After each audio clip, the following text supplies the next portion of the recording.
Hello and welcome to another episode of the Choose Strong podcast. Eddie and Sally, like now I'm talking third person. Eddie and I are very happy that you have decided to push play on today's episode because it is filled with fun, it's filled with coffee, cookies, and most importantly, you, our listener who is on a run in the gym. And also, we want to give a special shout out, Eddie. Who? Our Harley Davidson. Yes. There's a few of you. After last episode. Yeah, after last episode, we got there's a couple, I don't know if it was like the official Harley rider. It was hey, my husband works on Harleys he's a mechanic. Or there was one where she is on the back of the Harley. Mm-hmm. So I guess she's, her and her there husband. There was a couple that said they actually listened while on the Harley. And I thought, Ed, that is when you know we have arrived. Yeah, exactly. We have made it in the podcast world when Harley Davidson motorcycle riders are listening to our podcast. I think the other comment from @TheHappyDiet was making us laugh this morning when she said she totally butchered a quote that I said when she was trying to tell it to somebody else. And she just said, you know what, go away. Just go listen to Sally's podcast. And I thought, I love the go away. Go away. Go away. So good. I like that quote. Me too. Speaking of quotes, well, no, this isn't even a quote. It's like, remember last episode when you did the whole Rob Bass and Easy Rock? It Takes Two? Was that? Yes, I don't know. I love that song. An episode or two ago. That song, Eddie, is in my playlist for when I do run workouts along the coast. Yeah. Yeah. No, yeah. That's a great song. It's got a good beat. Christy wrote this. Every time the song comes up in my running playlist, she has it in her playlist, I have flashbacks of middle school dances while hearing Sally crack up. I'm getting a little worried about how the podcast creeps into every nook and cranny of my brain. Is this how a cult starts? and then someone responded with this one to that, saying, LOL. I responded with pass, gap, and bury in a branch strategy meeting at work last week, and folks started to actually consider it until it was a bit more like, wait, what? That is amazing. That's awesome. I will say I've gotten weekly messages from people who say they actually do use that in races and it helps them. The pass, gap, and bury, if you don't know what that is from, it is from the Cocodona 250 YouTube film. I think we also did talk about it, though, in the podcast. The recap? Yeah, the race recap from Cocodona 250. But it's a racing strategy. It's a way to stay focused and to get you fired up. Mm-hmm. No matter where you are racing. I don't care if you're very back of the pack, middle pack, up front, but the idea is to pass the person in front of you. Yeah. Then you create a gap and then you absolutely bury them. Yes. I can see a vision of that being a shirt. It is going to be a shirt. Oh, yeah. And speaking of merchandise, we just asked people to send in questions, which we are going to get to later on in this episode.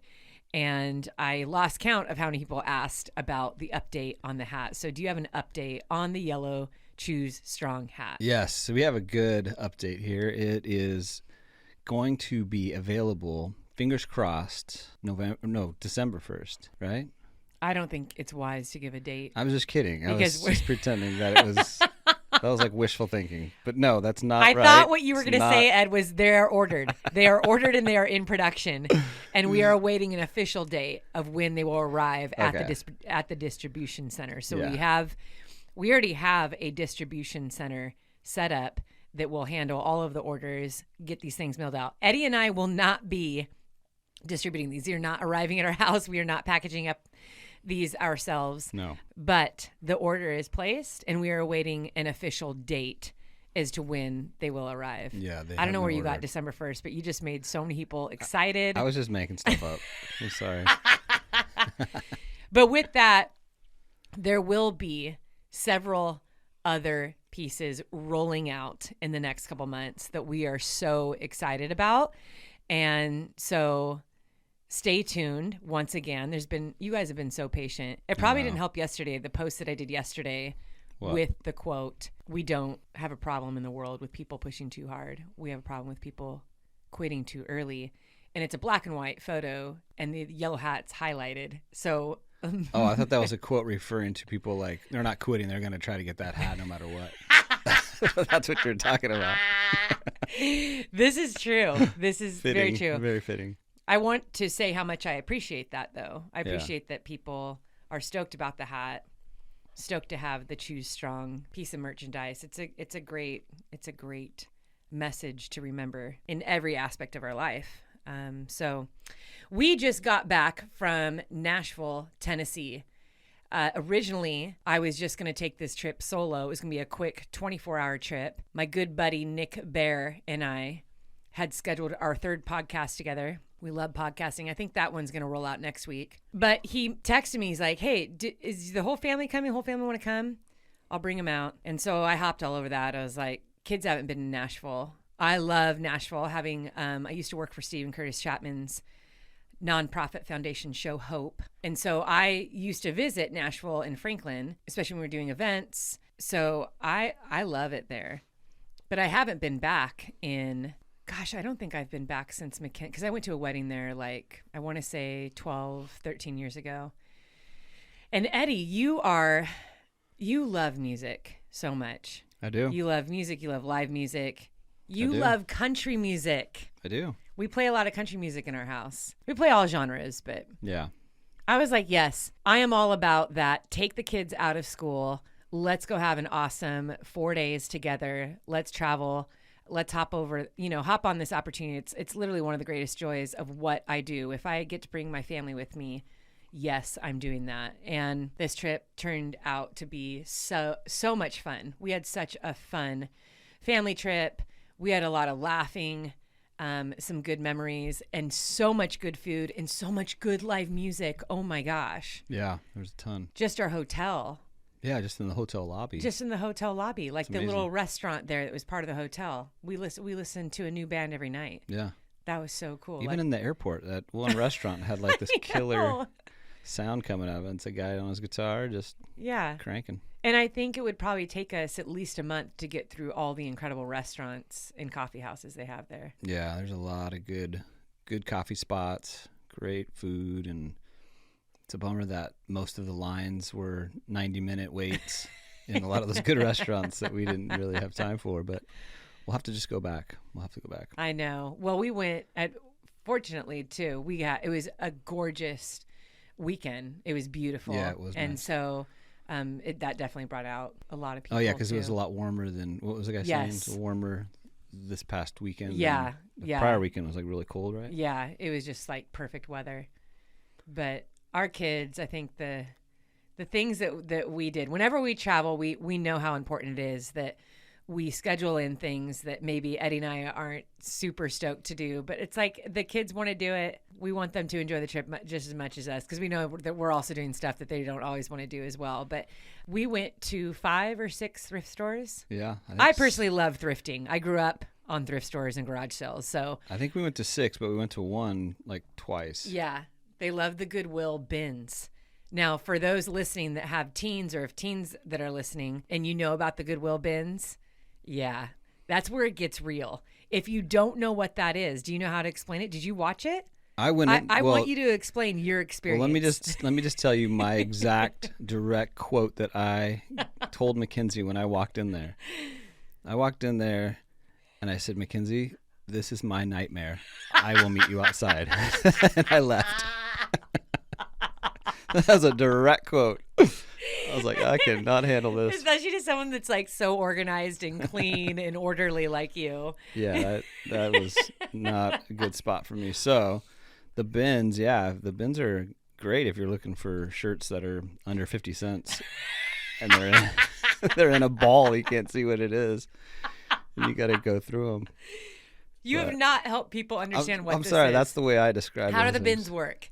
Did you understand how it works? Not really. I mean, there's a bunch of bins with a bunch of random stuff. Well, I went in there with Mackenzie and Isaiah, and like I said, it was a nightmare, so I left. But I did see on the wall, it said, everything in the bin is like $1 or whatever it was. And then it said books, 50 cents. So I'm like looking around for the books. I'm like, you actually have to like go in the bins and find the books that are underneath all the clothes. I'm like, I'm not doing that. So I left. But you did bring home like 9 books. I bought like 6 or 7 books, and I only spent like $15 total, which is a deal. You were super proud of those books. I was very proud because we were getting ready for bed, and you took out the whole stack. You're like, babe, look at all of my books. Even if I never read them, I know that I got a deal. You're just proud of the deal. I think so. Not even what it is. I have no idea what the books are, but... Okay, so Goodwill bins, they are incredible because of the system that they have in place with the literally mountains and mountains of stuff. So these bins are these big blue plastic containers on wheels, and they're probably like the size of a twin bed mattress. And I remember when we walked into the Goodwill bins in LA, I was with Mackenzie and her good friend Ainsley. There was a moment when I realized you have to kind of learn how this system works, because they have racks and shelves of stuff, but I want to say it's like every 15 minutes, suddenly you see kind of this mad rush, and all these people line up on this blue tape on the ground. And being my first time, I'm like, what is everyone doing? Like, why is everyone standing? And it's like a big square. So you stand on this tape, and in the center, which I quickly learned, is where they roll the new bin to. So they are constantly rolling out new stuff. But the thing about it is this stuff was probably right before getting to the bin, had been sitting in a trash bag.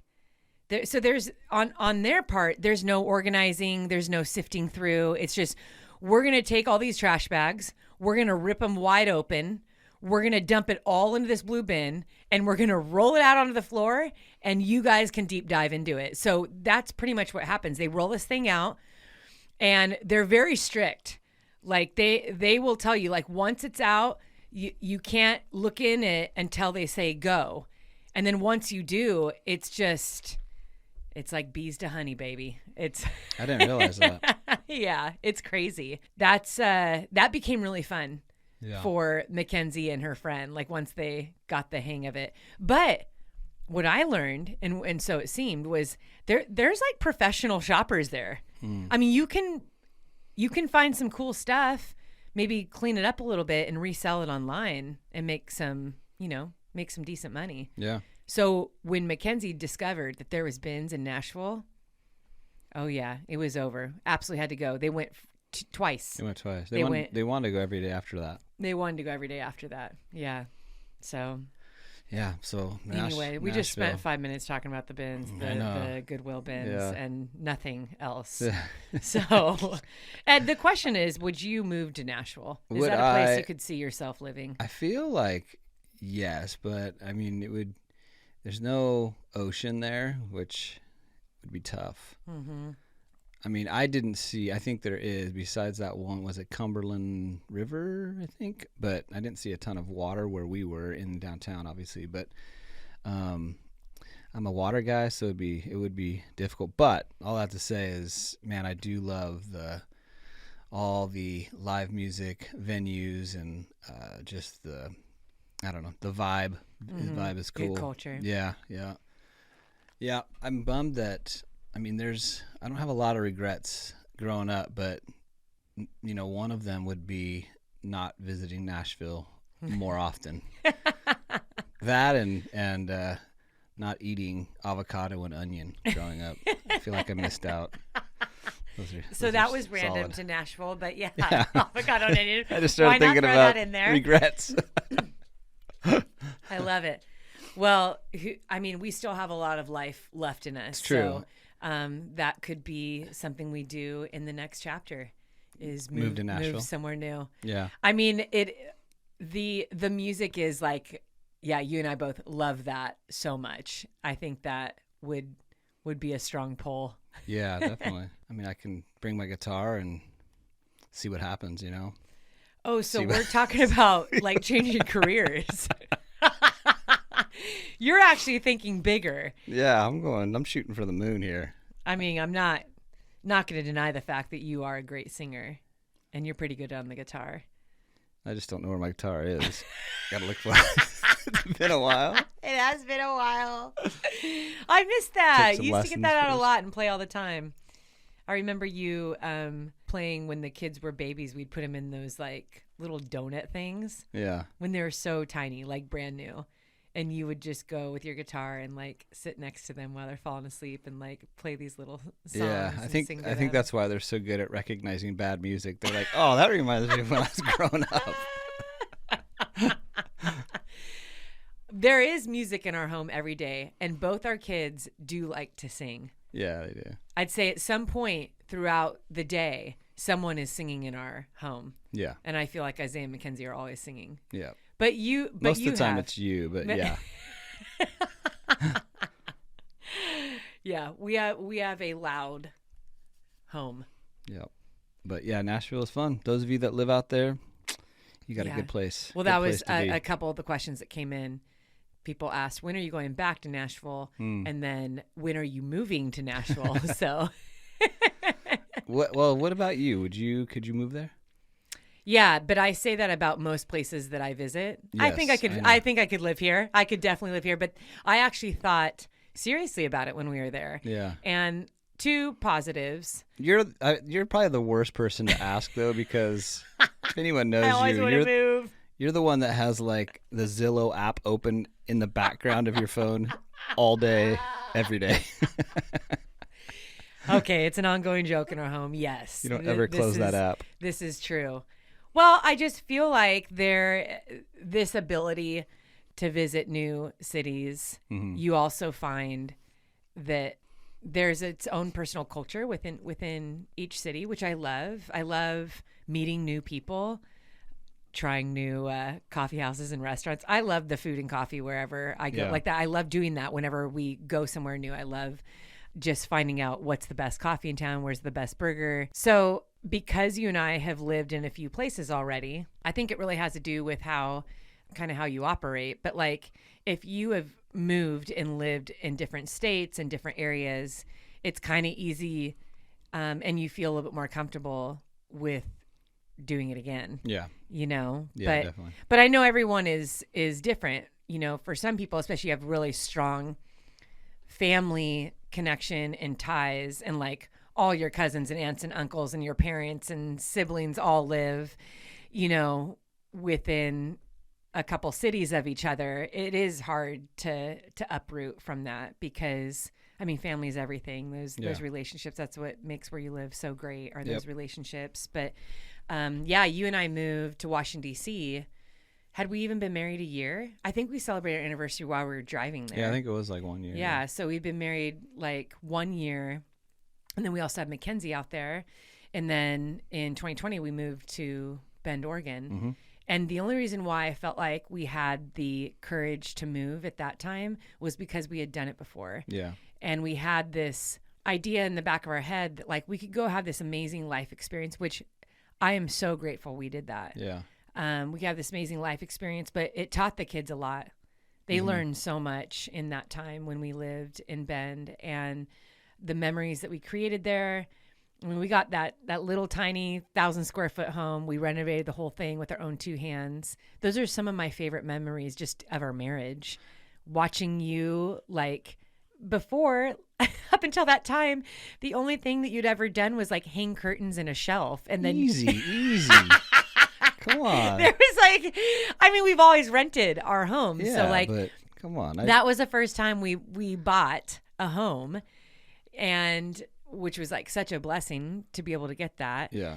And then you went ahead and like ripped up all the flooring, and you were laying flooring, and you painted, and you built you built a full on fireplace, built-ins, shelving, cupboard. It was incredible what you did. I still remember writing our names on the flooring. Yeah. Before we laid the permanent flooring over it. But yeah, that we marked up that floor in that house. Yeah. I feel like because we moved, right after we got married, and then we moved to Bend and we moved back, we've moved a bunch, especially with the kids now that they've been able to move with us and kind of taken them through that process. I feel like now, as Mackenzie has been looking at schools, out of state schools weren't very like scary, because she's like, 100%. It's something I can do. I've done it before. And, so I think it's a cool, cool experience, obviously, for them, but a skill, I guess, was gained through that. Like, I don't know if that makes sense. But. Well, transition's hard. I think everyone listening can relate to this. Any change, even when it's good, when it's exciting, it's still going to have its level of discomfort, uncertainty. You're leaving what you know. You're leaving what is comfortable, what you're used to, what feels dependable. And I think that when we want to make a change, many times that's the great conflict is this worth getting uncomfortable for? Yeah. And what if this doesn't work out, or what if this exposes a weakness, or what if I'm all alone? What if I don't meet somebody? What if I don't make any friends and I don't like it there? I mean, there's so many questions, right? And when we moved to Washington, D.C., I mean, in a way, that was a big culture shock. You moved from like big time chill HB, like really laid back, to pretty much, I mean, Washington, D.C. is no joke. Like, and everyone knew that we were not from Washington, D.C. Like, I remember having the most hilarious conversations with people, especially because at that time I went to work for Show Hope, and our office was with CAIA or CAAI. It's the National Adoption. It was Carrie Hasenbach's adoption agency, but they worked with a lot of big political figures at that time. And everyone in the office, we were all the same age. We were, a couple years out of college, and they knew everything about politics, every name of the person and what position they held, and I didn't. It was like, wow, you guys know a lot. And I remember at the time, Arnold Schwarzenegger was our governor in California. And I was teased about that. Yeah. They're like, oh, yeah, you're from California. Like, you have an actor for a governor. You're a joke. Like, you're ridiculous. Can't take you seriously. Yeah. So, but that was really good for us, I think. And we ended up we have still lifelong friends out there. We have so many wonderful memories. Yeah. Shout out to everyone on the East Coast. I'm a big fan of the Washington and Old Dominion Trail. I spent many, many hours, hundreds, maybe thousands of miles training on that. Pretty much most days of the week. That's where I first learned to run in the snow. Yeah. Oh, that's when you're training for Boston, right? Yeah, that's when I was training for Boston. And the Marine Corps, or did you do that one?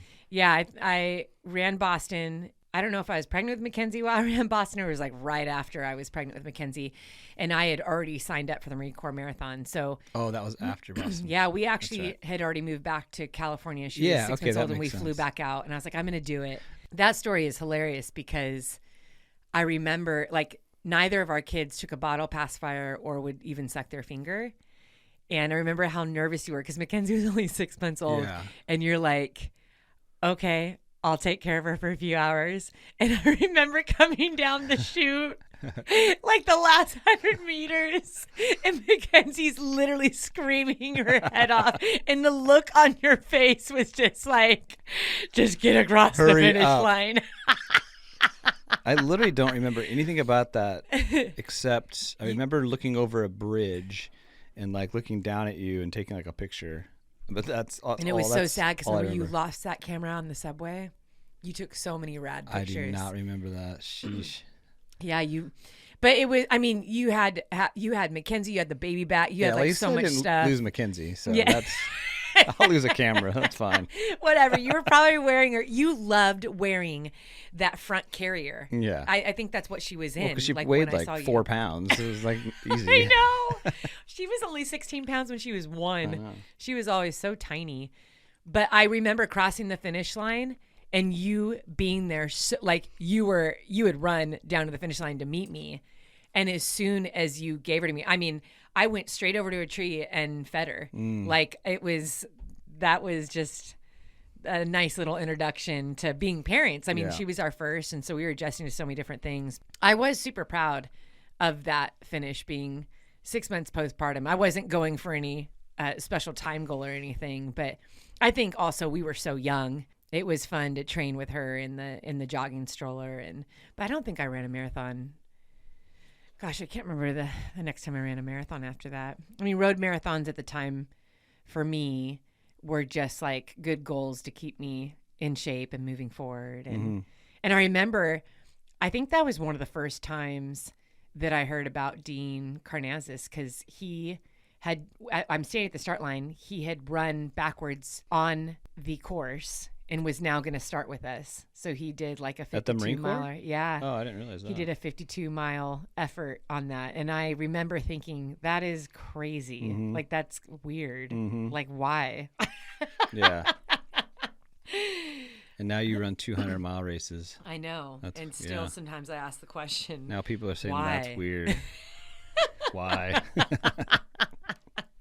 How did we get off? I don't know. Speaking of, okay, let me get you back on track here. I didn't tell you. You asked about Nashville, and I was like, I could, because the Smoky Mountains are right there, and it's only 3 hours from Asheville. Oh, yeah. I love Asheville. I love Beautiful. North Carolina, those Blue Ridge Mountains. Shout out to Brandon Thrower and Jason McDougall. Those are my buds. Yeah. And that's where we hosted trail running camps for like 6 years. Yep. And I think at one point I tried getting you to move out there. I mean, I've wanted to move everywhere. I was going to say, yeah, I think that sounds about right. But like, that's just close enough where, you get up at 4 a.m. on a Saturday, drive out to the mountains. Yeah. Get a solid long run in, and you can still, you can drive home. Yep. That's still a lot of time away, but I'm just like, if you did that like once a month, if you were training and you really wanted to get to the mountains before a race, fix, like, you could make that happen. So, all right. So off season is still going well. It's going well. It's in full swing. I mean, we have a cookie platter here. Yeah, so cookies from Trader Joe's in front of you.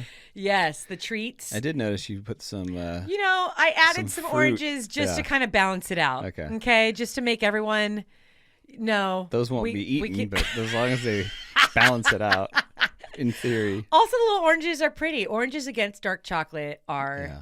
That's just a nice little touch. It's a great presentation. So it's a great. It's all about presentation. So, besides the food, what about let's talk about food. your off season, because you're not training, you're not running, you're out of routine. When you're in routine and training and running for a good 10 months out of the year, if not more, and you get kind of thrown into this off season of not doing any of that, how are you doing mentally with not, like, is that hard to do? Like when, you wake up and you're like, that's not the first thing on your mind, right? When it is for 10 months. I kind of feel like that's like a question you could answer. How am I doing mentally, Ed? I don't know. That's why I'm asking. That's a legit question. I actually want to know what is wrong with you. Yeah. I mean, who gave you the right?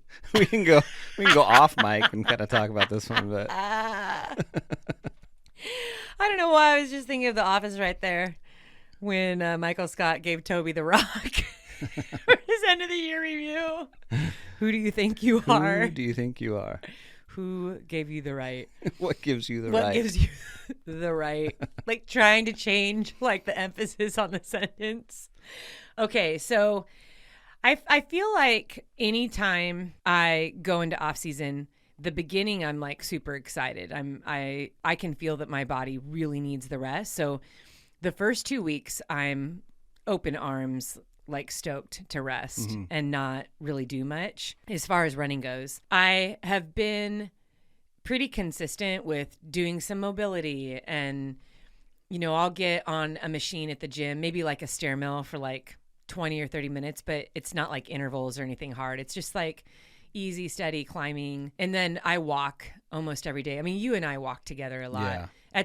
I feel like movement for me it isn't always just exercise. It really helps me process thoughts.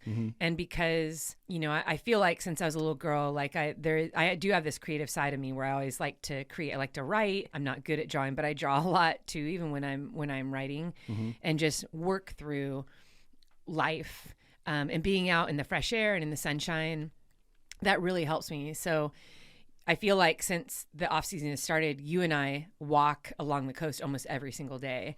And that's like my favorite time. So that definitely helps with just like movement. I would never consider myself someone that's addicted to running. I think a lot of ultra athletes kind of get thrown into that category, that it's overuse, it's excessive, it's over the top. And so they're addicted to running. But I'm fine not running. In fact, I still have not run since finishing Moab. And here it is November 7th.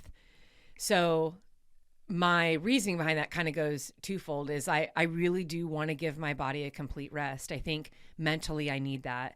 This is the most miles I've ever raced in my entire career. I know that my body took a big toll on it, just as far as like the pounding went. My feet are still not 100%. The sores and everything are healed. The skin and the scabs are still kind of there too. And then the nerves are slowly healing. Like every day I feel like they're a little bit better. But I just don't feel that need I just don't feel that need that I have to run. But I probably will soon. And when I do get back into running, it's going to be more of just easy aerobic style stuff. I'm not going to be doing workouts. I love to run. Mentally in my off season, and I think this happens every year, if I miss anything, it's the long days in the mountains. So that's where I am right now. Like I'd say for like the last couple of days, I've been doing a lot of research on different mountains here in Southern California, and just looking at pictures and looking at routes and looking how long it is to drive to get to certain routes and what route I would take. And just kind of planning when I'm going to have my next mountain adventure, and not to train for anything, not because I'm looking to do anything fitness wise. It's just, I really love being in the mountains, and I love the peace and the beauty that comes whenever I spend a full day there.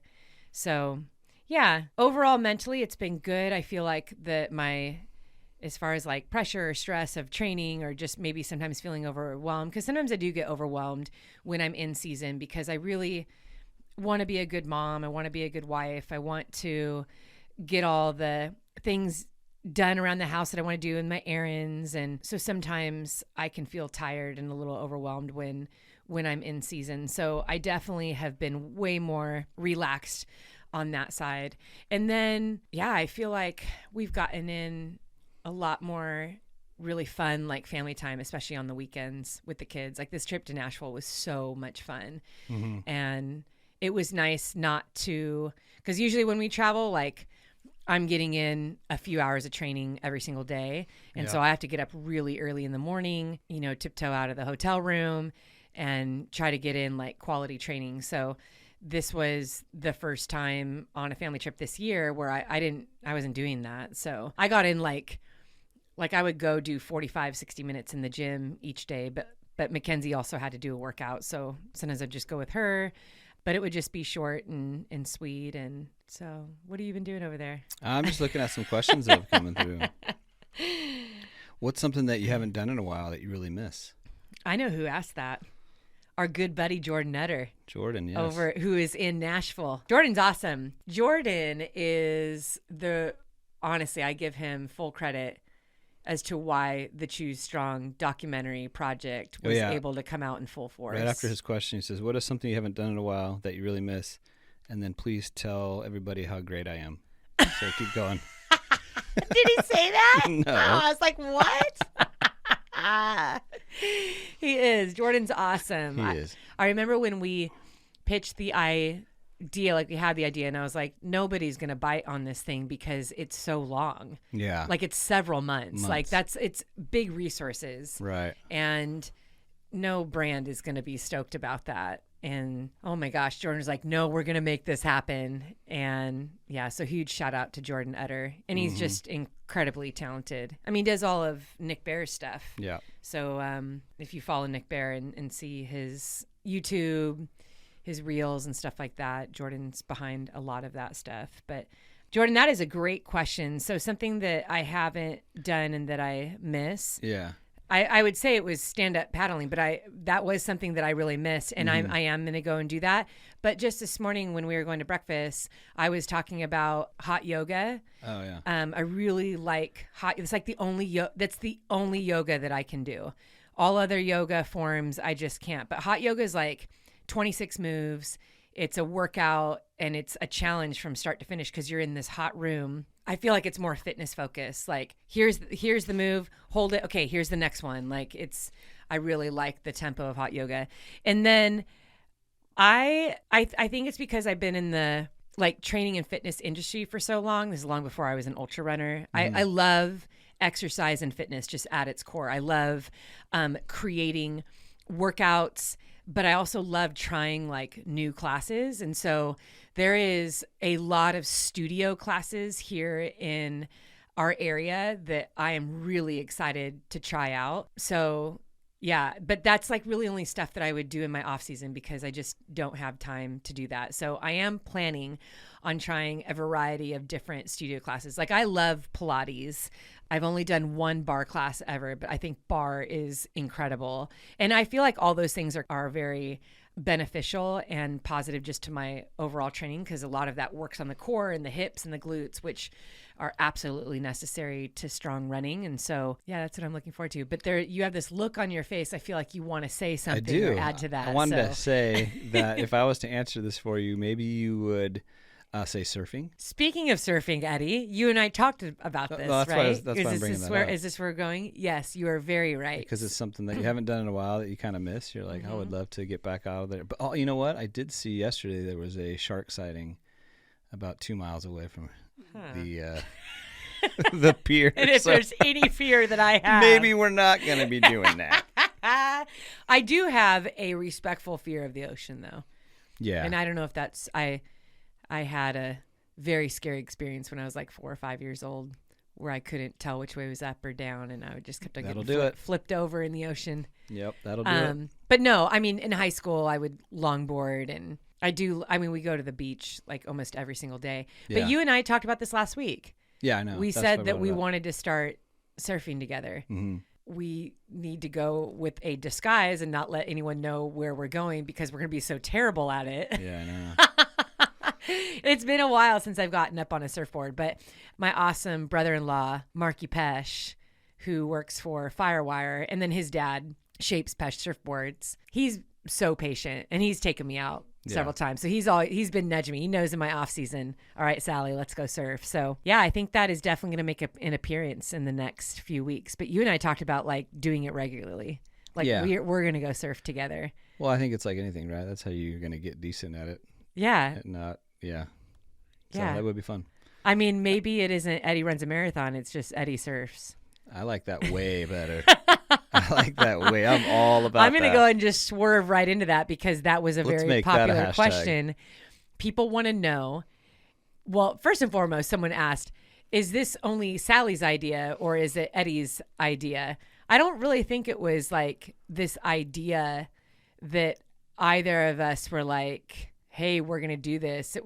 I feel like it's something that I've always like brought up in jest since like for over 20 years. Yeah. Like since I started running marathons. Yeah. And then I even remember when you just decided to sign up for a half marathon, I was like in complete shock and I was like, okay, awesome. Mm-hmm. So I feel like if you do decide to run the full marathon, that's exactly how it's going to be. Like if you want to do it, awesome. But I can't reiterate enough. There is no convincing on my part. If Eddie decides to run a marathon, it's because he's deciding to, not because I convinced him. Or I'm definitely feeling the Eddie surf thing. I could get on board with that. I'd be all about that. I think it'd be fun. What does it mean when you call a trail technical?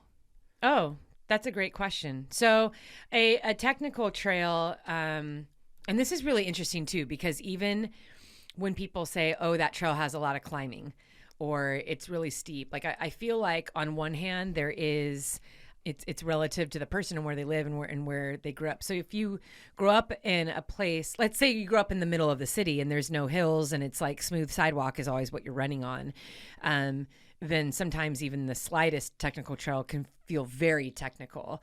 But typically when something is technical, it means that you have to work through things that are on the trail. So there's roots, there's rocks. Maybe this trail is like really beat up. And so there's like craters and holes and crevices or slants or things like that. So it is, when you think of technical, it's just your ability to focus and pick up your feet. You got some quick feet going on, but you have to make that a part of the run.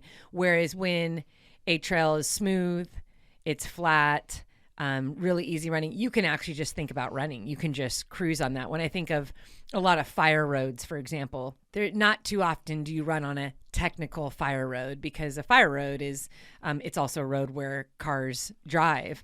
And so that's going to be a smoother, sometimes flatter-ish terrain, and that just allows you to pedal. So technical terrain is it's going to demand that you kind of work through the terrain that is before you, and it's going to be filled with, a little bit more obstacles, and it's going to demand your attention, your mental energy. I always feel on technical trails that I get more mentally drained because I'm thinking about like where I'm going to put my next, step. Yeah. The Hurt 100 in Hawaii is a classic example. That thing is probably highly technical.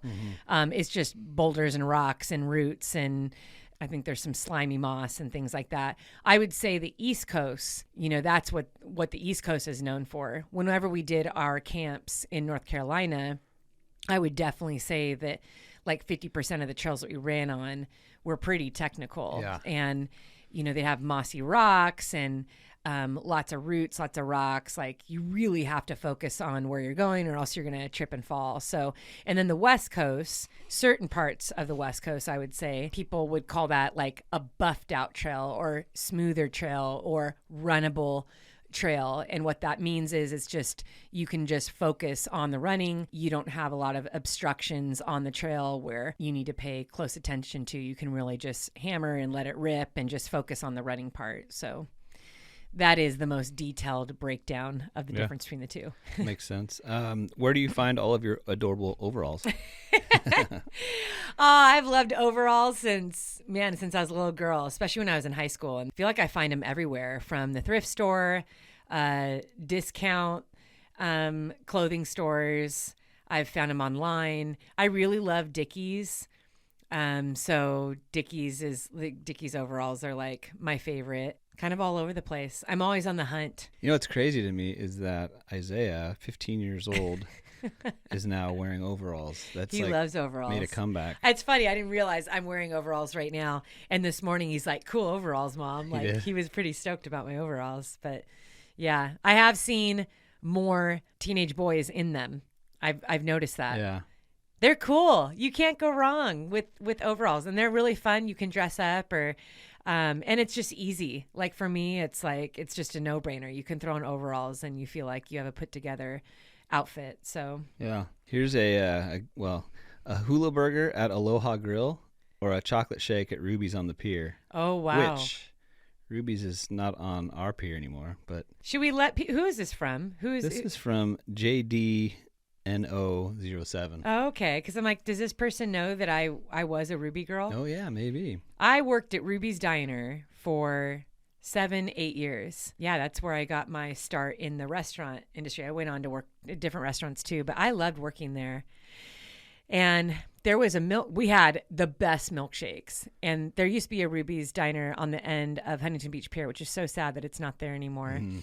But because we had so many different flavors and types of milkshakes, I came up with my own, which was a cookies and cream with big globs of peanut butter added to it. So it was like Oreo cookies and peanut butter. Yeah. That was my go-to milkshake. I love chocolate and peanut butter, but yeah, that's Definitely that. My favorite at Ruby's was the orangesicle or creamsicle. Oh, the creamsicle. The 50-50. Killer. 50-50 So milkshake. Yep. So good. You really love the creamsicle I 50-50. So I know that we're scrolling through a lot of questions here on my Instagram. I kind of feel like I just want to ask you a question, Ed. Yeah. And so this comes from Mandy T. Evans. Has Eddie broke down and agreed to run a full marathon in 2024? No. Simple answer, no. Come on. The I'm just bringing it the back. pressure is mounting, and I can feel it, but the answer is no. Okay. But when will you let people know the full decision? Because you eventually have to say, we are not going to do this, or surprise, I've actually been training for the last 2 months. I mean, True. How do we know that you haven't been training? Well, you can check my Strava. I mean, that speaks for itself. But I mean, if it's my typical fashion where I'll sign up for something and be like, okay, I got 3 weeks. I better get some running in. Mm-hmm. So it might be one of those if it's going to happen at all. People want to know, Eddie, what you and I do for date nights. For date nights. This is a question that came in. I don't feel like it's changed since we started dating, but I feel like it's, we just try to eat. It is based on eating. It's just like where are we eating? Well, it used to be where we'd eat, and then we would go get coffee, mm-hmm. and then we'd end up at like Barnes and Noble bookstore. Love the bookstore. Right? Like that was my ideal date night. We would just always find ourselves there. I'm still like that. If I visit somewhere new, I actually was kind of looking around for a bookstore when we were in Nashville. I know our schedule was kind of packed, so maybe I wasn't looking in the right spot, but yeah, we have spent many date nights. I found some good book deals. Did I tell you that yet? In Nashville. Yes, you did. Oh, okay. I know you're very, very proud of that. Let's go ahead and shift, though, back to our listeners who are kind of asking for some advice here. So I think this is a good one. It's Why Not Me Ultra Running asked, my friend is at a low point right now. What do you say to the runner in a rut to encourage? And I feel like, Eddie, this is something that you can probably answer. Why is that? Well, you've been around me. I know, but I feel like you're not ever in a rut. Like you have some intrinsic like motivation that's always just beyond me. I'm the one in the rut. What would you say to me? Well, I feel like that anything we do in life, like we end up hitting a rut or a low point. Mm-hmm. It's just part of being a human. Not everything is sunshine and flowers every single day. Even if you love your job, you hit a time where it feels mundane or stressful, or maybe you feel like you're not progressing, or there's just a series of unfortunate events. And all of those things can make us feel like, do I want to stay in this? Do I want to keep going? But I guess I could let's focus just on the runner. I'm going to put on my coach's cap right now, because I've had athletes in the past who've even taken a break from having me coach them, for a month, 2 months, to kind of reassess what they're doing, why they're doing it, or if they're just in a hard time and they're like, I just can't handle the training right now. And my angle is to always just encourage them in who they are instead of what they're doing. And I think this is something that we can definitely apply to our everyday life. If we get so wrapped up in the thing that we're doing, and that can be career, it could be sport, it's easy then to let that be the dictator of how we feel about ourselves, how we value ourselves, our perspective on self-confidence. If we can come to the table of a training program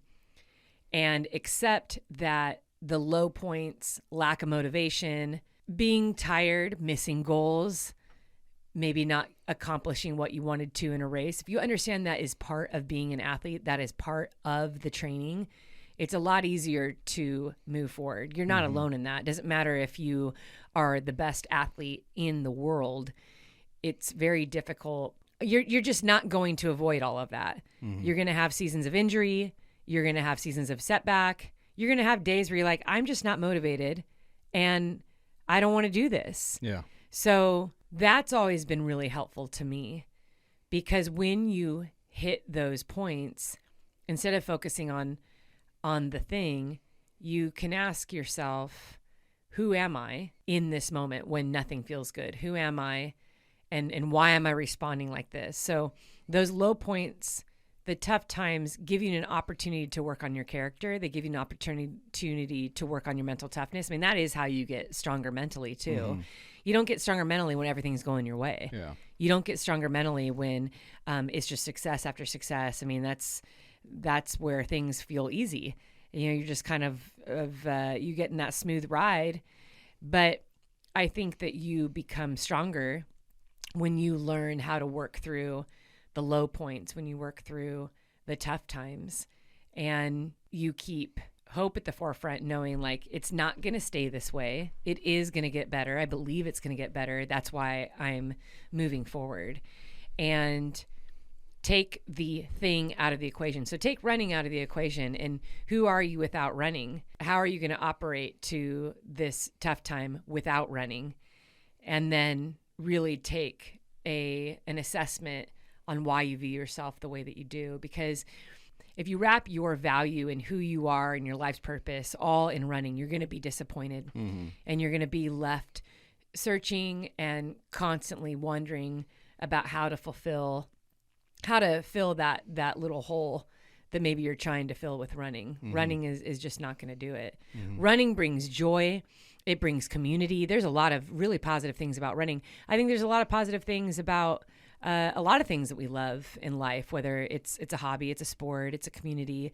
But we still have to get back to really embracing, first and foremost, that without the things, without the sport, you and your life is valuable. It's wonderful. It's full of purpose. And there's so much in store for you, regardless of whether or not you have running. Mm-hmm. You know, I've hit some low points in my life because in sport, because I've been doing sport for so long. And I remember when I was a sophomore at Biola University on the soccer team, that was the first time I experienced burnout in sport. I'd never experienced it before. I was very tired. I know it was kind of twofold. I was working 2 jobs, taking 18 units, and I was only sleeping 3-4 hours every night. So a big part of it was just being so tired and not being able to, and I was too young to really understand what was going on. I mean, that's how I had operated my entire life. So I didn't really understand that I was. Yeah, and you had this boyfriend around now that was just always taking your time. That's right. Yeah, I mean, I look back now as a mom and I'm like, yeah, that's not ideal. But I didn't know any different. I didn't have that outside perspective of someone saying, hey, take care of yourself and rest. And you don't need to be doing all this. I always felt like everything I was doing, I needed to do it, you know. I think if I could do any of those things over, it would have been like, hey, maybe take a couple classes like in the summer so that you can have a lighter, you know, workload, and, you know, try to work on getting a good night routine in so you can get some good rest. And, you know, you don't have to pick up so many extra shifts at work. And but I just had always kind of understood life that way. And so I think that is another important element to evaluate. Why do you operate the way that you do? Why do you think of yourself the way that you do? When you wake up in the morning and listener, when you look at yourself in the mirror, what are the initial thoughts that go through your mind? And I would best bet that for a lot of people, it's negativity. Yeah, you know, sure. we immediately evaluate our physical appearance, and then we relate it back to the value and how our day is going to be, and that's rough. Yeah. We also touch back on the day before or a past failure or how we are physically feeling in that moment to dictate what is going on moving forward. But the more powerful thing to do is to look at yourself in the mirror and be thankful for the day that you've been given. Be thankful for another chance at life. Be thankful for another opportunity to grow, to learn, to try again. Because I can remember a lot of exciting days in my life that I didn't know would end up being the most impactful days of my life when I woke up, and that's the best. I mean, I still remember when I found out that I was pregnant with Mackenzie. I didn't know that. I didn't have a lot of symptoms when I was pregnant with either of the kids. But how cool is that? Just to know, like, I will always remember it. You wake up and you just think it's an ordinary day. And then I'm like, oh my gosh, I'm pregnant. Like, this is now the best day ever. But I think that, when you're in the middle of a running program, it is easy to get into a rut, especially if the training isn't lining up the way that you want to, especially if you feel like, wow, life is kind of invading my training schedule. I have all these other things. I have family, I have kids, I have a job, and I'm trying to keep a good balance on my social calendar. And I'm not doing a good job. And so then it's easy based on those self-evaluations to kind of throw in the towel or just beat yourself up, when really that is pretty normal for all of us. The goal isn't to find perfect balance, because you're not going to find perfection in anything. The goal is to be the best that you can be with what you have. And sometimes, Eddie, as you know, it's really messy. And it doesn't always make sense, and things change on a day-to-day basis. And as much as you try to have these perfect, pretty structured squares on your calendar to be filled in nicely and to check off all the boxes, that's just not going to happen on a consistent basis. Consistency is not in being able to do all the things perfectly and smoothly. Consistency is just showing up each day and doing the best with what you have, no matter what that looks like. Yeah. So outside of the girl that wrote this question, I'd say to every listener, be encouraged and remember that the best part of who you are is not the buckle or the medal that's hanging on your wall. That's not the best part. Those are things that add excitement and value and great memories. And, maybe you found a friend that way, and that training made you feel better in your body and stronger, and you're more confident in setting goals. I mean, there's a lot of positives that come in setting those goals and in achieving those things. But always remember that who you are, just standing alone on those 2 feet, without those things, you are still full of purpose, and you are wonderful, and you are strong, and there's so much in store for you. And I always like to share this every now and then. I'll share it on social media. It's just a tag back to 20 years ago. 20 years ago, I was standing on the shore in South Africa, Cape Town. I had visited South Africa for the first time as a soccer player, and it was right after I had graduated from college. And I really believed that at some point I was going to move to South Africa. I went with an organization called AIS. It was Ambassadors in Sport. And when I arrived in South Africa, unbeknownst to me, I was the only girl on the soccer team. And the organization was like, yeah, we were really curious as to why you signed up for the men's team, but we just let you on anyway. Really rad organization. So it was a mistake that I had signed up on this team. And the team was made up of professional, semi-pro, and college soccer athletes. And I thought I had found everything that I was looking for, because this team, you would travel around and we would play soccer against various club teams and local teams and things like that. But then we would go and visit it, like orphanages and impoverished areas and prisons, and we'd put on camps, and our goal was to encourage people. And I loved that. You and I, Eddie, were dating at this time, and I know that was even a hard time in our dating relationship, because I would email you and be like, I don't know if I'm going to come back home. And you're like, what? Wait a minute. You had already bought an engagement ring. Yeah, that's right. Yeah, we'll tell this story later on another episode. Different episode. It all worked out. Yeah, clearly. Worked out. But I love that at that time in my life, I would have never guessed in a million years that I would be sitting here today, having our own podcasts, an app, having published a book. Year 10 of running professionally. That was definitely not on my mind. With 2 kids, married to you. Yeah. And that is what I love about the journey in life, and for all of us. There was a time in my life where I found a lot of value in soccer. Yeah. Soccer has not been a part of my life since I stopped playing.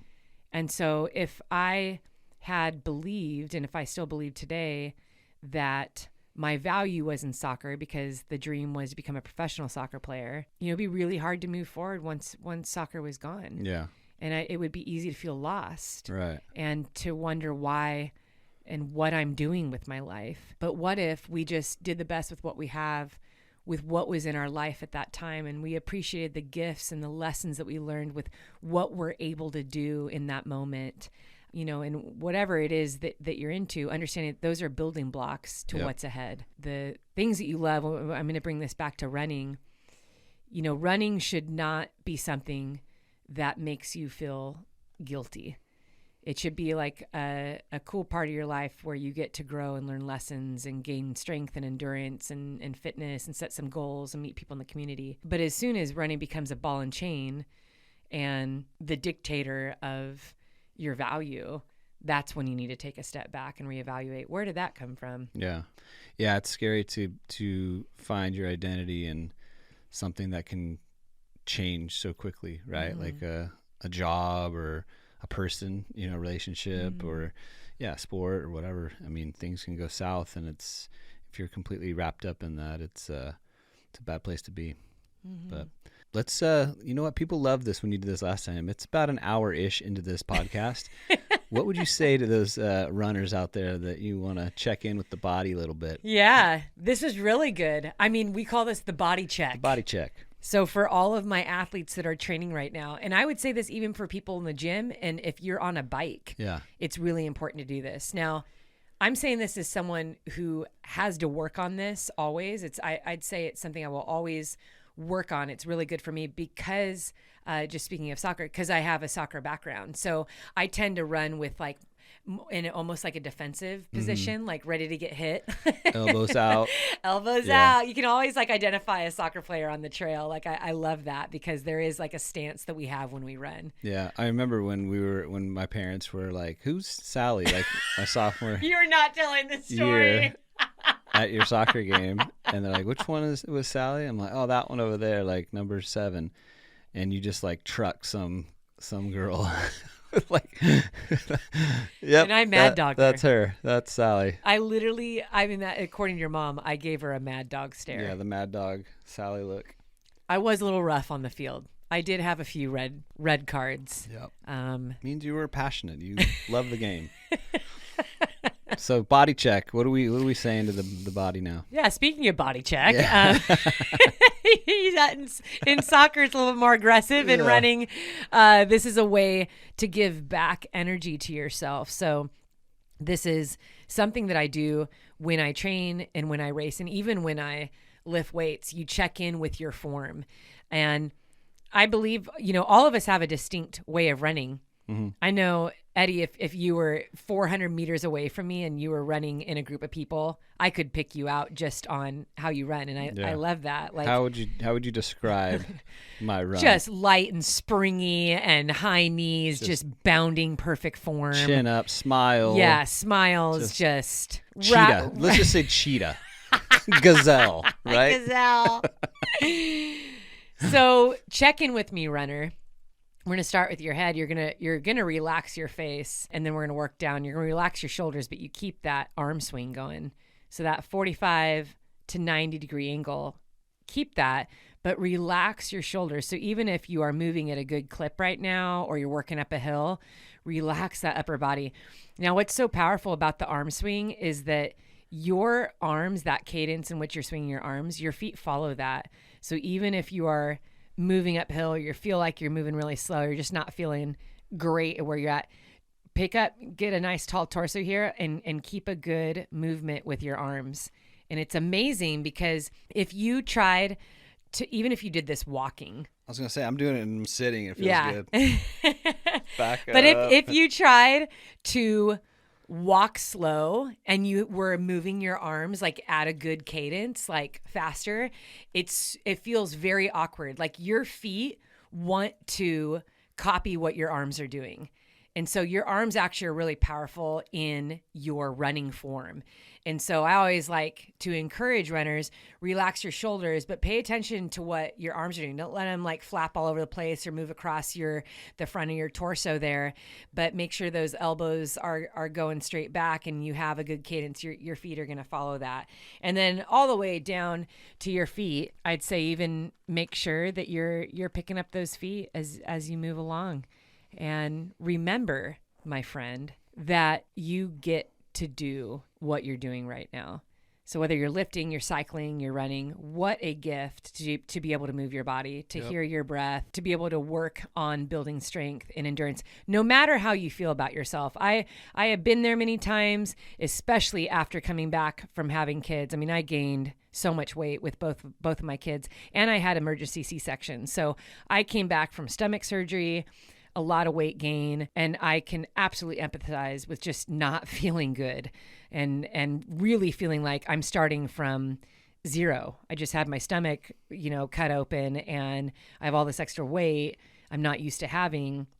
It's easy in those initial months to even get comfortable in that and just be like, I'll do it later. Like, I don't like how I feel when I'm so out of shape. I don't like how I look in my clothes, and I don't want to go in the gym and train in front of everyone. And it's easy to turn inward and get so down on ourselves.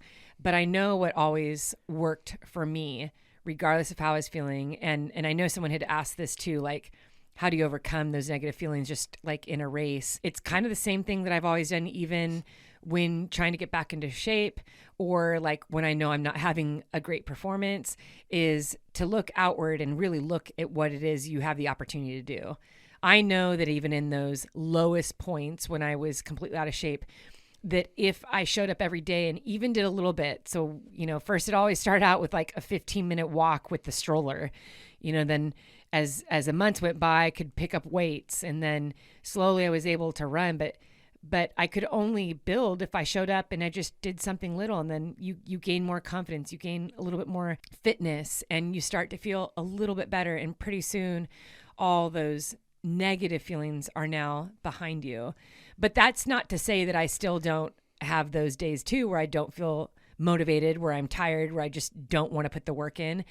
I have been in it for so long that I understand that is a part of it. Mm-hmm. And I can identify it immediately and know, like, okay, this is where we get stronger mentally, is I don't feel great, but I'm not training for the feelings. I'm training for the goal. Mm-hmm. And the goal doesn't care about how I feel. Nope. The goal is going to ask me, you either did it or you didn't. And so, yeah, I think that's super helpful. So everyone that's running and training right now, regardless of what it is that you're doing, take a minute and just remember that you are doing what you're doing because there is a goal at hand. And maybe you don't feel great right now, or maybe you do feel great. I hope you feel great. I want you to feel great. Remember that you're not out there for the feelings. You're out there to achieve something that you want to do. And that is a really quick way to flip the perspective. And also just remember that you are not alone in how you feel. We all have those days where we get back. I mean, I've seen this with you, Eddie, like so many times where you're just like, dude, like I felt great today running. And it's like rare, but yeah. No, it's true though. Like I can tell like your vibe is just like you have like higher energy and you just feel better like when you come back, even if it's from a lift where you're like, dude, that was like a good session. Like I or like you moved up in a weight that you could lift. You're like, dude, I couldn't do that like in a while. I mean, that happened like recently where you're like, dude, I haven't lifted in a while, and I actually lifted more than I was able to do, from my last session. So I think that's something that we can always lean on. Like if you are doing something right now, even if you don't feel great, you're going to be better by the end of the session. Mm-hmm. So well done. Well done. All right. Yeah. How do I know when to change running shoes? How do I know like when they're done? Yeah. So I'm not a running shoe tech, but I know a little bit about it. So a few things to keep in mind. One, running shoes today, and this has nothing to do with what brand they are, they typically last 300 to 500 miles. Or if you're running regularly, you're looking at about, 3-4 months that you can get good use out of those shoes before they break down. Yeah. And I remember for me, before I was signed and was just, I'm given as many shoes as I need. so I am not in that space that I was before I was signed, where like I really savored and saved up for every pair of shoe that I bought. And I would probably only get 2 or 3 pairs of shoes for the entire year. Yeah, you're like, there's a hole on the bottom of your shoe that you can see your foot. You're like, I think I got one more run in this one. Because I remember before I was signed, I loved the Newton. Yeah. Those were just incredible shoes. I love the way I felt in them. But that's so funny you say that, because a couple months before I signed with Nike, I ran the North Face 50 miler in Newton road shoes. And they did have holes on the side and they were shredded around the tongue, but I love that shoe so much. So I am very in touch with the fact that not everyone is just able to buy like shoes, every month. Right. Like they're expensive now too. I can't believe how expensive some of these shoes are. $200-$300 for racing shoes. I mean, that's no joke. Yeah. Especially with you add in what people are paying for groceries now, for gas, and then if people have 3-4 kids that are also athletes, I mean, it's pretty like intense. So a lot of like what I share is keeping that in mind, but also trying to give you like the best possible way to go about shopping for shoes. So 3-4 months, you got 300 to 500 miles. And if you don't track miles on your shoe, that's okay. That's why I say 3 to 4 months if you're running regularly, and regularly is like 3 to 4 times a week. That you're putting in, so you can either track the miles, or you can track the time that you've had them. I used to know that I needed new shoes because my shins would start hurting, and it would happen at the end of the life of every pair of shoe. And I used to be obsessed with the Adidas Boston running shoe. That was my shoe. I remember that. Yeah, it's a great shoe, and that was my go-to for many years. But when it would break down, my shins would start hurting, and I was like, "Oh, time to get new shoes." And then my shins would be fine. So yeah, pay attention to the breakdown. Pay attention to where they wear down. If you flip your shoes over and look at the bottom of them, you can really start to see like where you're getting the most wear and tear. And I would take those into a running shop. A lot of times the running techs there, they can talk about shoes a lot better than I can. But unfortunately, running shoes can contribute to injury. So it is important that you have good shoes that are not broken down. And I think sites like the Running Warehouse is a great one, because I think it's like free returns, free shipping. A lot of times you can get shoes on sale there. So I'm a big fan of discounts. And check out the Running Warehouse, because I know they're always putting new stuff on the site. And I feel like new running shoes come out like every 4 weeks. It's crazy. Yeah.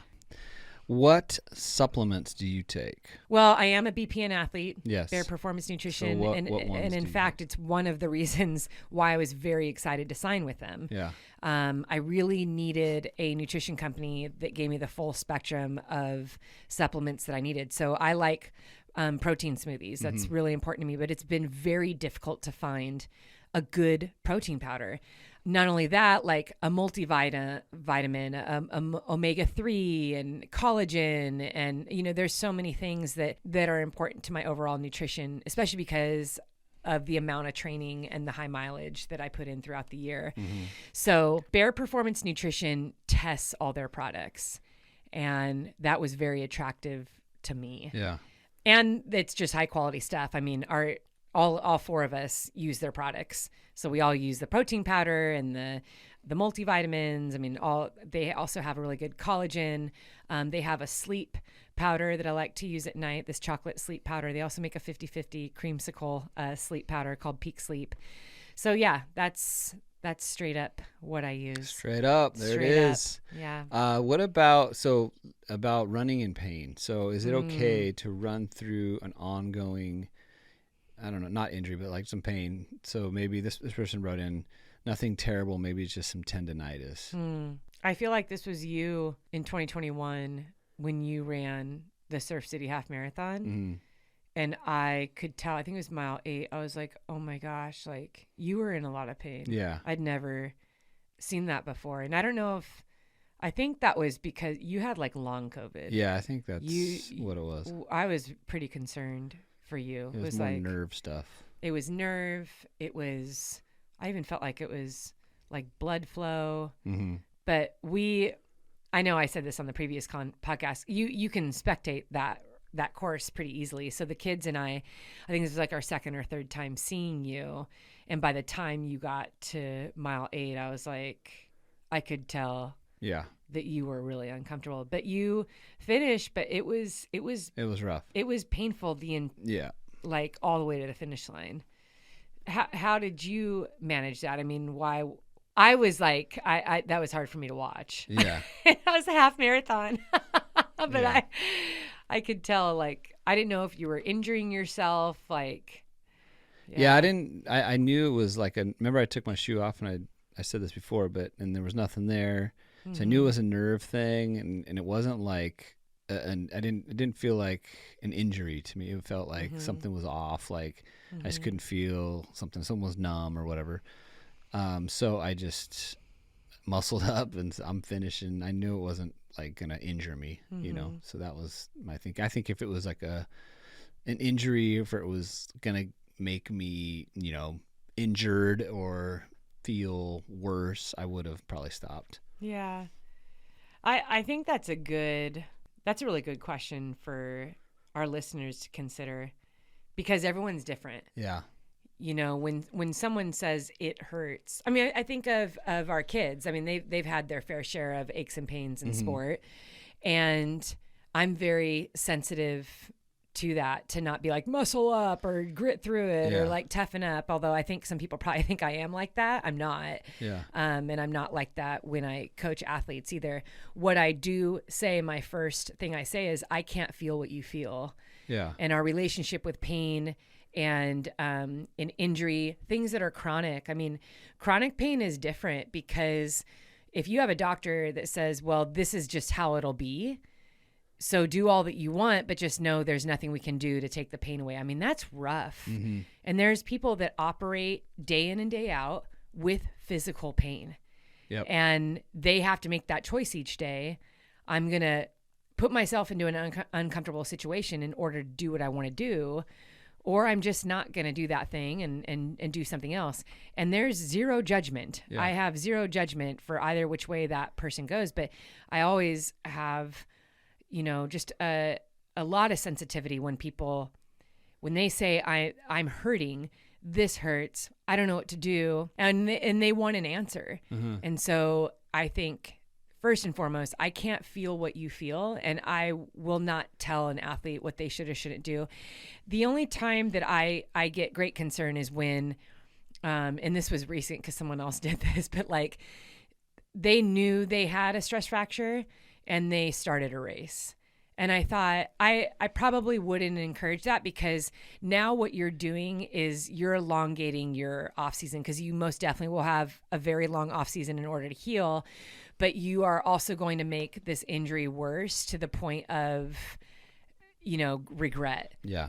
And it is unfortunate when you have to make that call of, could I just now go heal for 8 weeks and try again at another race? I'm going to have to like build back up into fitness.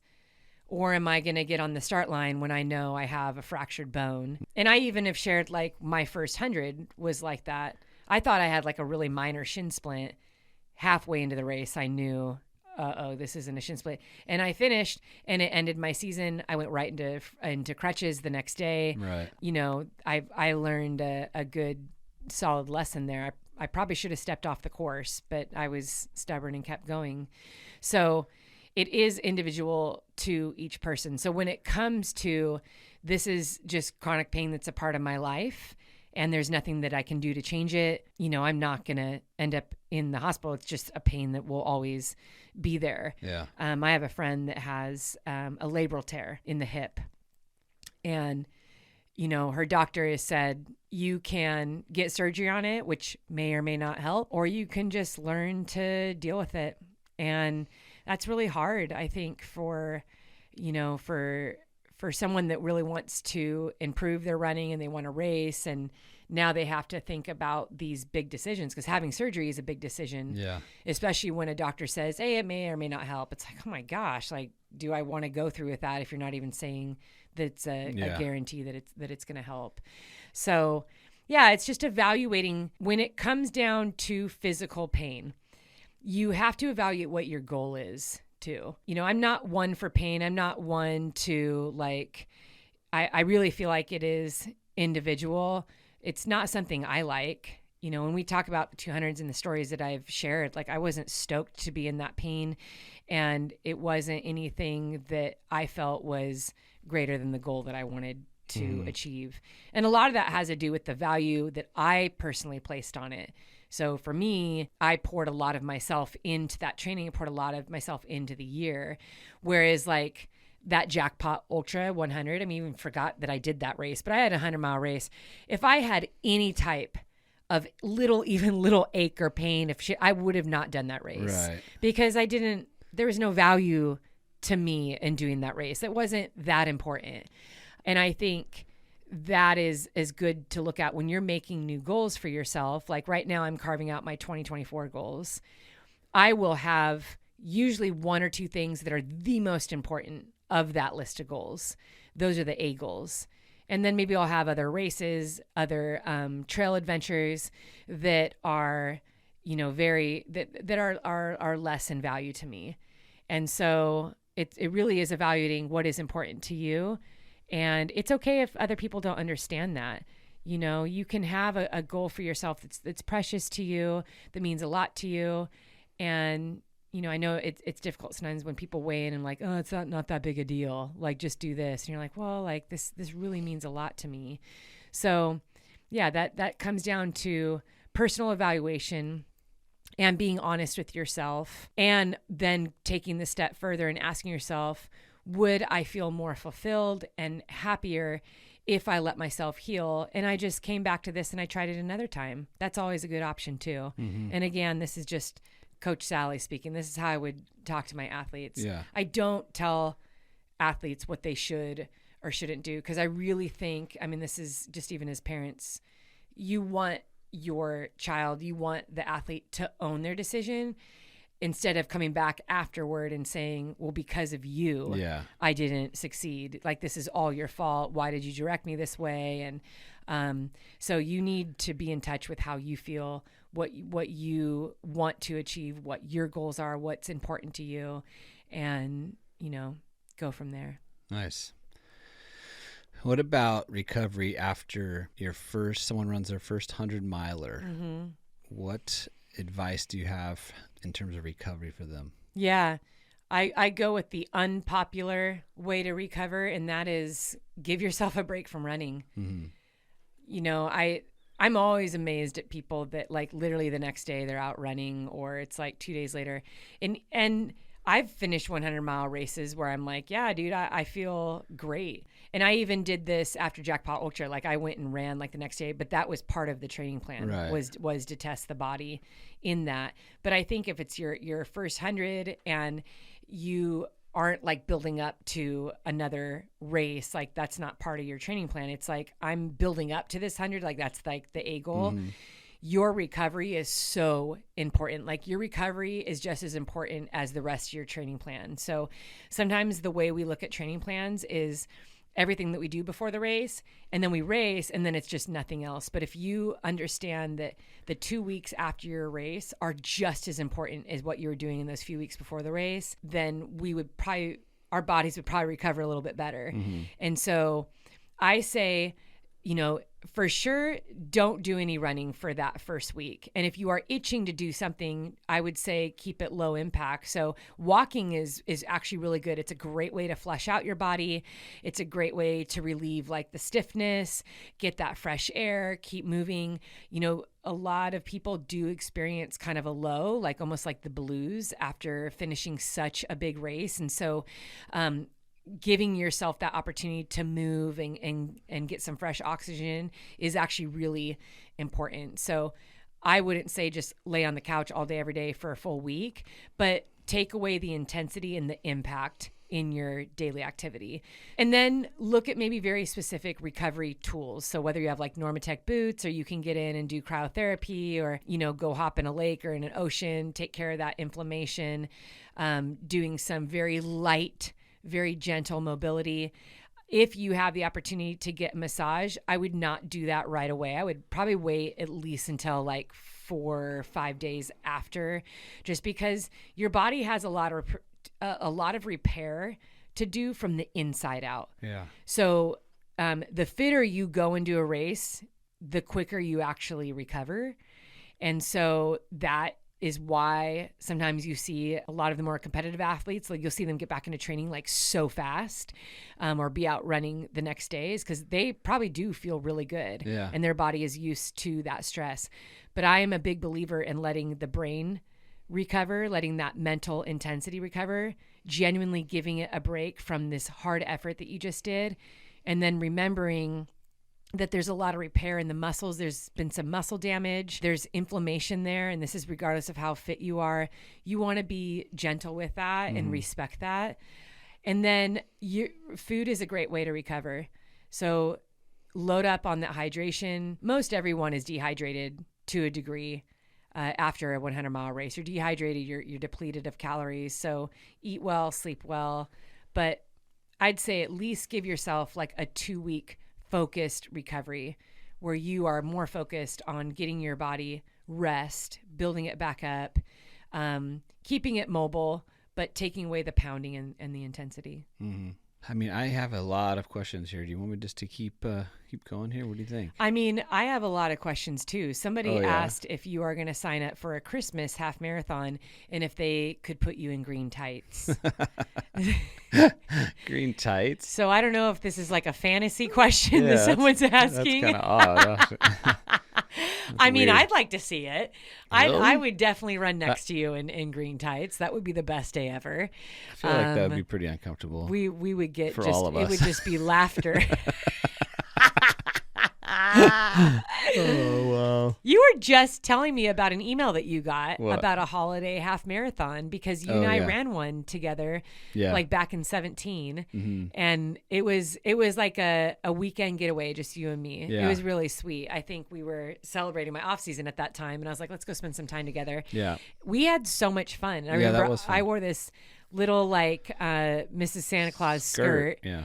And we were both in green and red, and the race ended at the ocean. Yes. And yeah, that whole weekend was such a good time. Yeah, that was fun. Yeah. But you were bringing it up because you were like, maybe we should do that again. No, well, I saw an email come through, and that's why I didn't say we should do it again. I said, I'm pretty sure you did. When did we do this? Yeah. It was pretty sure you were. I don't think so. You wanted to do that race again. No, well, it wasn't that race. It was one in like Pasadena, I think, or Pomona. Oh, okay. And there's no ocean out there, so I'm like, We did this one in like La Jolla or San Diego somewhere. It was, I ended up in like Torrey Pines. Beautiful area. Yeah, Anyways. That was awesome. So is that no on the green tights? I'm gonna say no. That's a hard no, I think. Is that a hard no? Yeah. Okay. That's not in my. No, it's not happening. Okay. Eddie, the people want to know, what is it that you actually enjoy as far as like training goes?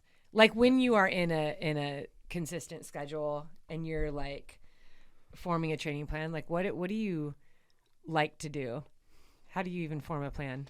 I don't know how I don't form plans. My plans are very they're not. So we're not going to see plans. Eddie's training program in the app anytime soon? No. I think there's a lot of guys that would love to see that. Yeah, no, I like changing it up. I feel like I like going to the gym and lifting, but then I also like getting on the stairs and sweating on the stairs. You do like the stair mill. Yeah. I'm very impressed with your climbing. I think I didn't run a ton leading up to one of the half marathons I did, but it was like my fastest one I ever did. And I just remember being on the stairs like a whole bunch. Mm-hmm. I want to say that was like the secret sauce. But anyways, I do like getting on the stairs, but I also like changing it up and getting outside in the sun too. Mm-hmm. But I don't like running every day. No. I just like mixing it up. So I remember you did the I think it was OC Marathon. You ran that one like in 1:44 the or OC 1:45. half. Yeah, OC half marathon. And you finished that 1:45 in the rain and the wind. I mean, it was like not the best weather. And I'm trying to think what your training plan was for that. I feel like you were doing like 50-50 lifting. I think it was the stairs. Yeah, I did a lot of stairs. Yeah.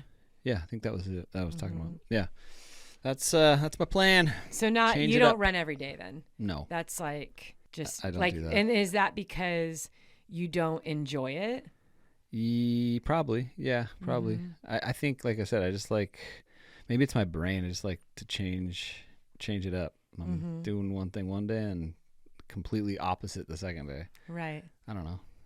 Yeah. So for 2024, have you written out your goals? I have not. Have you taken some time to think about what it is that you, Eddie James MCRAE, want to do? No, I haven't. I haven't gotten to that point yet. I'm still trying to finish strong 2023. Yeah. You know? Still trying to check off the 2023 goals, which I don't even know what those are. You have like 7 more weeks to figure out what those goals are. There's still 7 more weeks to learn piano, right? Piano. Well, someone actually asked, how do you formulate goals? And that's like I love that. I know not everyone is a fan of New Year's resolutions and everything starting January 1st. Totally understand that. Yeah. But there is an excitement that comes with just the words new year. We love anything that's new. Yeah. And I know in my mind, I just think like, wow, it's a new year to do something new. And I get really excited about that. But I begin thinking and formulating a structure for my goals, I'd say in June of the current year. So I already started talking about what I want to do in 2024 back in June. Yeah.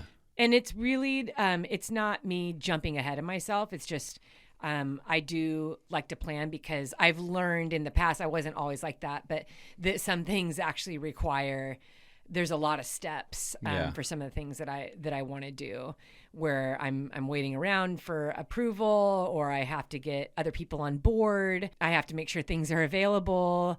I'm looking at kids' schedules. So it isn't necessarily because I'm discontent in the current year. I'm running ahead of myself. It's just being thoughtful and planning carefully my steps. I want to make sure that I'm setting myself up for success. So initial planning stages do start about 6 months into the current year, where that's just ideas. I'm having conversations, but there's no deadline for any of that stuff. It's not like I need to find out right now. I need if I can do this. It's just let me talk to some people and start dreaming. So what I want to do in 2024, I've already been thinking about for a while. Yeah. But as far as successfully planning goals for yourself, this is really what is exciting for you as a listener, is to know that your goals are going to be unique to you and your life and what is currently going on in your life. So, you know, if you have 2 little kids, or you're working toward a college degree, you know, there's a lot of variables that go into planning your goals because you have to work around certain schedules. So what I like to do, and today we were at Target. Yes, for a lot longer than I wanted to be. And at one point, Eddie's looking, he's like, why do you need so many spiral-bound notebooks? Yeah. I'm a very visual person, so I bought some new pens, colored pencils. I love just to draw and physically write out my goals and brainstorm. So I do a lot of brainstorming. And my goals are not just like health and fitness goals. I have goals for our family, for our business, financial goals. And I think being able to have fun with writing that stuff down without feeling like there's a deadline is another reason why I like to start them early, because I can write stuff down and I can take the time to do research. So I've been doing a lot of research for some of the things that I want to do in 2024. And I find so much joy in that. Yeah. So I do that. I'll spend like weeks and weeks just brainstorming, you know, almost like the way that you would when you were in school and you're writing a 5-paragraph essay.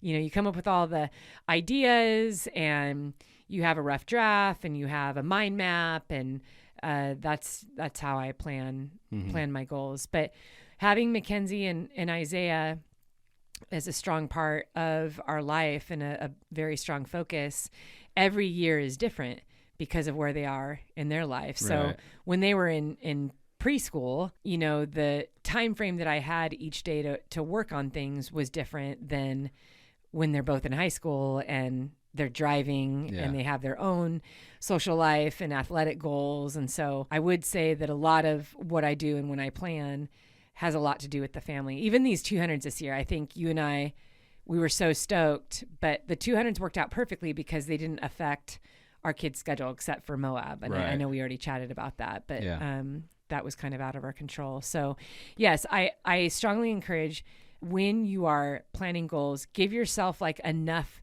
time and not a deadline just to brainstorm and to dream and be as wild and crazy and over the top as you want. Because, you know, Eddie and I have been having a lot of discussions in our business, and like we've had these super long discussions and we're like, yes, we're doing that. So great. It's such a good idea. And then I know just recently, like 4 or 5 days passed and I came back to you and I was like, I've thought a lot about that and it actually isn't a good idea. Yeah. And I wish it was. Right. I wish it was. And those are the best. I think if you give yourself that freedom to be as like out of the box, flip the perspective, shoot like super high, that's where the best goals come. But I think sometimes we can actually get into a rut and be very limiting with goals, and we can make the same goals every year, or we just already limit ourselves by saying, well, I could never do that. I could never make it work. And I'm all about like, go for it. What's the biggest, craziest thing in your mind? And even if you are a busy family person, got a full-time career, if you're in school right now, working toward that college degree, whatever age you're at, I'd say figure out a way to make it work and give yourself a year, 2 years, 3 years, because some things take a little bit longer. I think when you make a goal at the beginning of the year, that doesn't mean that you have to accomplish it that year. It could just be, this is where I started it. Yeah, I like that. Well, I'm getting hungry, and it's so funny because I was writing down questions, and I wrote down this question, and I wrote down, does your watch lasagna entire 240 miles?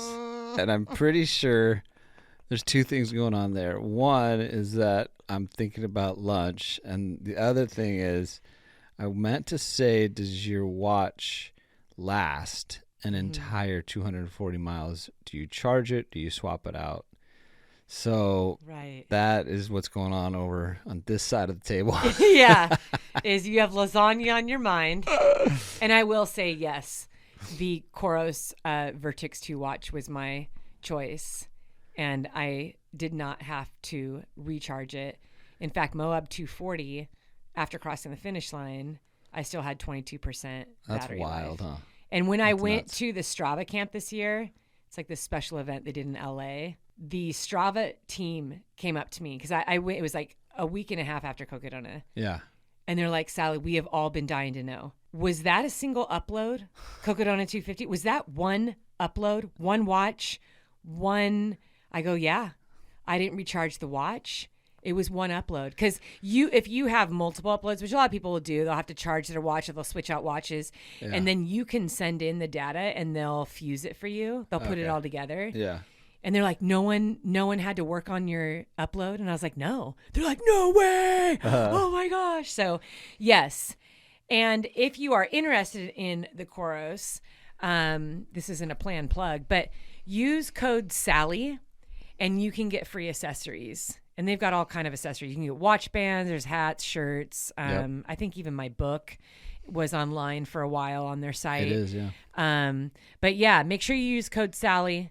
They have some really exciting updates all the time. I think right now one of the updates on the watch is that you can make a picture as the background image on the watch. And Coros is known for, if you go into their app, they literally have like 100 watch faces that you can connect your phone to. So you can have 6 uploaded in your watch at any time. So you can scroll through 6, but you can go into the app on the phone and there's like over 100 watch faces. Don't quote me on that exact number, but it feels like there's 100 that you can upload. So it's really fun. It's customizable. You can change out the watch bands to be all different colors. But the battery life for me, I know it's the simplest thing. That is like the biggest deal to me, because when I first started ultra running, I used a Garmin, and no bash against Garmin users, because I think Garmin's a good watch. There's a lot of people like to use the Apple Watch. There's Polar, but Coros is hands down my absolute favorite watch because it has not let me down. And there was nothing more frustrating than running 50-mile races, 100-mile races, and every single time my watch dying. Yeah. So Coros is just a different beast, but it is been my dependable go-to for many years now. Yeah. So, yeah. Eddie. Yes. It has been a good conversation. I'm very surprised, though, that even with you being so hungry, that you never touched a cookie. I know. I've really restrained myself. And we have myself. like the waffle cookie here that's been dipped in chocolate. I mean, this spread, I have a little display. I mean, if you're watching on our YouTube, you can see I've made a very beautiful display. Why don't you just hand me? I can't reach, actually. That's why. It's right in the middle. There we go. Let's go. This is. I think he's going to try a bite of a cookie right now. Which one is this in the waffle? This is the waffle cone. It's dipped in dark chocolate. It is the it's pretty good. Cookie trio. I'm not gonna lie. It's the cookie trio at Trader Joe's right now. I know we talked about this earlier, but they have all their holiday treats out right now. And you know what? I bought Bear. I totally fell for the pumpkin everything. I mean, they make everything pumpkin at Trader Joe's, including the dog treats. And I got these pumpkin maple bacon flavored dog treats for Bear. He didn't want it. I set that thing down and he was like, I don't want pumpkin. He's a diva. Who do you think I am? He is very much like you. I was going to say, actually, don't blame him. I feel him. Listeners, our friends. I've been getting tagged online with people saying, I feel like Eddie and Sally are my friends. And we are. Yeah. I'll tell you what, if I see you out in public, we're going to have a great conversation. But I do want to remind you before we end this podcast that we are very grateful for you. We are grateful that you have downloaded and played this podcast, that you've allowed us to spend time with you while you're running, driving, hanging out in the kitchen. We just want you to know that we appreciate you and that we do consider you our friends. And we want to remind you that we are rooting for you in all that you are doing, no matter what season in life you're in. If you're having a hard day today, we just want to send you a big, strong bear hug and let you know that you are going to be okay and that there are better days ahead. That's what I always tell myself. The best is yet to come. And isn't that the truth? Mm-hmm. You keep putting one foot in front of the other because it matters. You matter. We hope that you keep choosing strong in all that you do.